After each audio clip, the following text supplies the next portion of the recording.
Since Nigel don't ever record and post nothing on his channel, I figured I'd come in here and record some. I'll piggyback him. So check out this jewel right here, the next stop block record holder. Just so happened Nigel bought this thing. It's a LC9. Didn't know really nothing about it. Messed around and get it over here, start tearing it apart, and realized, look at this, see them clips? That's the first thing he's seen. He's seen them clips. That ain't a stock clip. That ain't a factory piston. Look You look? Yeah, 0.5 on it. Look at that part number. And then look at these bearings. This thing was mint. If you look at it, the crankshaft, everything was mint as can be. And it just so happened it's already a 3.80 bore. So it's perfect for these Wiseco, the old Wiseco boost line pistons or whatever. BTR. So, BTR boost line, made by Wiseco, you know. How you going to advertise for a company not missing the right product? Well, tell them to send me some free stuff and I'll advertise a little better for them. But anyways, he's over here, he figured out it's a 3.80 bore, so it don't even have to go to the machine shop. It just really needs a good hone. And maybe as long as the mains aren't junk. yeah, as long as the mains look good. But all the bearings, as you can see, look, they all look good. It's probably a Jasper motor or something because of the gray paint on the block. But the thing, it's actually going to be a nice little block. Me and him was over here the other day. I was trying to beat the sleeve out of one, and we had this sitting over here on the shelf next to us. But anyways, tell that fool, go in the comments and tell him to start posting more videos. Tell him he ain't never going to get YouTube famous if he ain't posting videos. I've got one edited that I'll probably upload tonight or tomorrow. All right, what's your channel? Small Time, Small Tire. What is it called? Small Time, Small Tire. Nigel, STST. Oh, I thought my channel was Small Time. Isn't? Oh man, It's Nigel. That's how bad I am at That's YouTube. terrible. Nigel, STST, small tire, small time. You So got it backwards Nigel, too. Nigel, STST. Y'all go subscribe. This guy. Saturday morning with this guy. I love it. You're good. You're good. You're good, Kate. Look, you got a green light, son. So this boy woke up this morning and said, let's go get some breakfast. He don't ever say, let's go get some breakfast. He's like, let's go get some breakfast. I mean, he always wants breakfast. He just don't ever want to go. Then the next statement was, well, I need to go buy me an Xbox controller. They see Slick. They see Slick taking the long way to freaking go get us some breakfast. What? I'm not going. I'm just playing. I ended up, I ain't videoed a lot lately. You think a person that does videos will be videoing, so take a left. Go ahead, stop now. Yes, slow down. You would think a person that does videos would record and put my motor back in, getting it all done. You're good, go. Wednesday, I was just freaking, you're turning too short, you're cutting it. You gotta turn wide, son. This ain't a go-kart. It's just like you're just why you lost the last race right there, son. You cut the corner too short. You have to go wide. You're losing too much momentum. I'm telling you, you gotta use that momentum. Look at the little grom. Look at it right here. Got him a 2022. But no, ended up, I think I had 2020. I had that scheme on. I don't know. Oh well. But anyways, I went through and Wednesday I didn't have the motor in. Nigel, I go over by Nigel's and Nigel's like, man, he's like, you want the good news, you want the bad news? I said, give me the bad news. I always like to hear the bad news first. He's like, well, we're gonna give you the good news. He said, it's a pretty day today. You can turn right here. I said, it is. He said, well, bad news is your converter ain't shipping till, or this was Tuesday. He said, bad news is your converter ain't shipping till Wednesday. He said, so you're not going to get it till Thursday. I said, well, you want the good news, you want the bad news. You can go on in. You can leave it running. Just go on in. Hurry up. I said, you want the good news, you want the bad news. He said, I said, well, the good news is it's pretty outside. I said, I guess the bad news is I'm going to go to the shop and I'm going to go ahead and put my motor in tonight. I said that way. Well, I didn't do it Tuesday night. I waited till Wednesday. So Wednesday after work, I put the motor in. Go inside, get your stuff. Wait on you. You ain't got to wait on me. Take you some money. Go inside and buy your stuff. You big enough? I'm not. Yeah, take you however much money you think you need. No, I need. Just take your wallet and put it in your pocket. You only gonna take 40? That's all I need, right? It's probably gonna be more than 40. Just take your wallet, a whole wallet in with you. It's not gonna be more than 60. Take 100 with you. Take 100 with you. That way you make sure you just take your whole wallet. Just put it in your pocket. This boy right here been saving his money. Look at this boy. This boy right here. Anyways, getting back to my story, I apologize. I get off track. But, so Wednesday night, I decided I was... leave it running? Yeah. Cut it off. Wednesday night, I decided I was going to go through and I was going to take and put my motor in. So I put my motor in Wednesday night, got it all buttoned up. I said, well, it'd be easier to put transmission in and go racing Thursday when the transmission comes. I mean, when the converter comes. So Thursday, I waited, had it all ready. You just need the converter in, put the starter and all on, drive shaft, all that stuff. So 3 o'clock it comes. I run home, I grab it, throw the converter in. At 4:30, I got it all buttoned up, full of fluid, everything's wired, everything's good. Go to crank it. Billy said, oh, it's flooding. I said, no, that thing sounds like it ain't got no compression. I said, I bet them push rods where we deck the heads and change the gaskets are off. Pull them out. I thought it had 7.6 O's. It had 7.605s in it. So, hit up John. He said they had a set earlier. I run there, grabbed the 7.6 O's, haul butt back, got back in the shop about 5 o'clock, start changing each one of them. You know, there's freaking, you got 2 per hole. So you got 16 of them, but you got to pull the rockers, each rocker off and replace it. So basically I'd pull my first rocker off, set it to the side, pull that push rod, put a push rod in, unscrew the next one, move it over, screw it down, pull that one, put another push rod in, move the next one, unscrew it, move it over, and do that, and then you get to the last one, and you stick your first rocker on your last hole, and that's how you just keep it consecutively.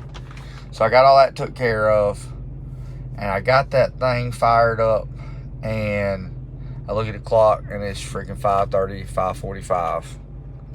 Back out of the garage, as you seen the video, put it on the 2-step. Everything sounded good, but usually my Thursday start out is I take my trailer to work. Lunchtime I load everything up, get everything ready. I pull next door, get ice, go ahead and get fuel, and we leave out at 5:15 to make it there on time. Like 5:15, 5:20 at the latest, usually to try getting on time. If Nikki ain't home by 5:25, I usually leave her because I can't. If you're 5:30 or later, you're not. So there was no way I was gonna be able to get the trailer loaded, get everything done, get everything we needed done, and get to the track on time, pulling a trailer in that amount of time. We'd have been there at 7:30. So I decided, I said, well, you know what? We ain't going to take a chance on hurting it. We'll just take it to the track next week, shake it down, make sure we get it all shaken down before the following week's race. So we lost 3 spots, but it is what it is. So I went last night to the garage, and the S10, the steering shaft's been rubbing it. That's why I changed the mounts out, because I had put a different kind of steering shaft in it. Well, that steering shaft rubbed. So what I figured out I could do was I took the Jeep steering shaft I had. I knocked the U-joint loose on one side, because one side has this big round piece. So I knocked the steering shaft, the ends off one side, and I flipped it to the other side and put it back together because it has little universal joints in it. So now the big side's down at the bottom so it don't rub the header. So I got that took care of. I said, well, while I'm at it, I said, you know, I'm working on this transmission, because the transmission, basically when you would shift into high gear, it was like it was bind, like it was applying reverse. So I've put a stock valve body I have modified in it. Well, then got all that buttoned up. After I got all that took care of, drove it, had a good drive, but first gear wouldn't work. So I went back and changed that little valve out the other day. I changed, put it in it. Now we got low second drive, but when you put in low gear, it feels like it's binding, which low gear is all the way back on. It just felt like it was binding.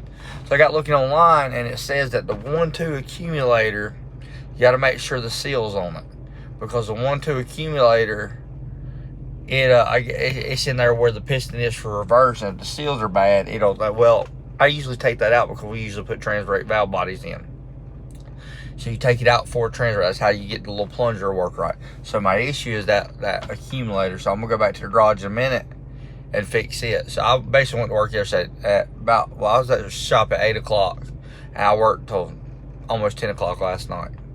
So like I said, I ended up getting all that straightened up. So I'm gonna go back today and straighten it out. But while I was also at it, my fuel tank, I had put a fuel tank inside the tank of the truck. And let me make sure I'm still recording. I put a fuel tank. I had put a new fuel tank on the truck, and I had put a fuel pump inside the tank instead of underneath it like the other one was. Well, the freaking thing would slosh. So what I figured out I could do, I got to looking, I found a paint can that I could fit down inside. Well, it was actually an engine degreaser, a tall engine degreaser. So I got all the liquid out, I cut the bottom out of it, and I took where the spray can is, I cut that little piece out of it. I sleeved it over the bottom of it, because what it basically does, it encapsulates the fuel pump so the level fills up, but when you drive, the fuel can't run out of it fast enough because it has to travel out of the bottom. So if you have a hole in the bottom, it's going to come up to the same level as the rest of the tank. But when you hit your brakes, there's less fuel to slosh side. So I got all that took care of, got my gas gauge fixed. So I'm really eager. I wish I could find somewhere that was running tomorrow where I could take my car, because I really want to let Caden go to the track and run the truck Thursday. So I'm trying to get the truck back together and get it all washed up, cleaned up, driving around a little bit, and get it ready, because that boy's eager to make some passes.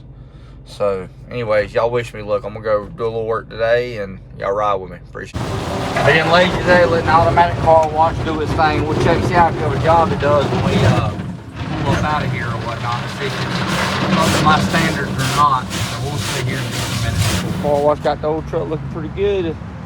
Compared to all the dirt that was up on it, ain't looking bad at all. I'm glad to be driving this thing today. I ain't gonna lie, I love driving the little old truck. If you ain't never drove a V8 S10, I'm sorry about your luck.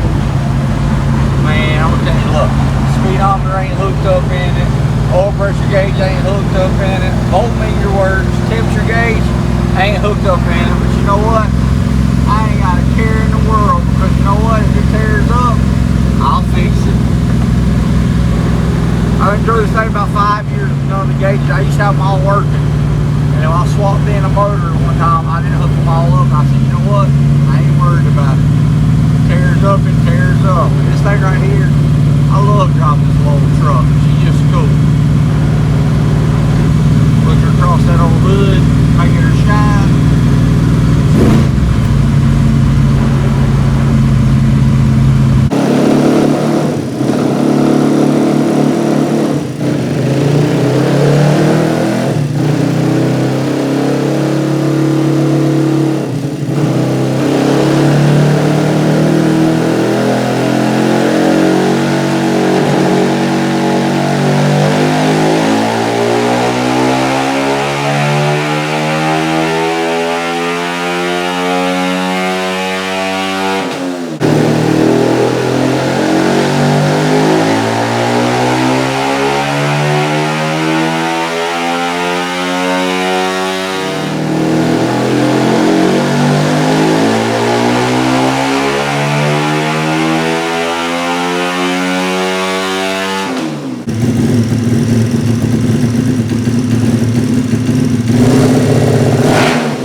Still fighting a little fuel issue, so me and Caden decided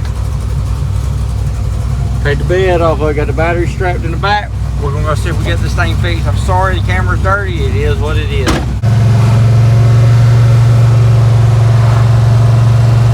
Don't put it drop.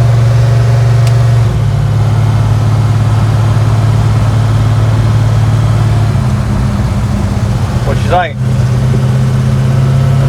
Feels good. Look at you, looking all swole looking up in here, bro. You've been lifting them weights, ain't you? Look at you. I see how it is. Been lifting them weights, getting them guns pumped up, them little chest muscles. I see you ain't lying to me. That's just natural. I don't work out ever. That's just you don't ever curl nothing. You don't ever use that dumbbell up in there to work out a little bit. Nah. Son, bro, come on now, bro. I'm so to you, boy. You gonna lie to me, bro? You gonna lie to me, bro? Nah.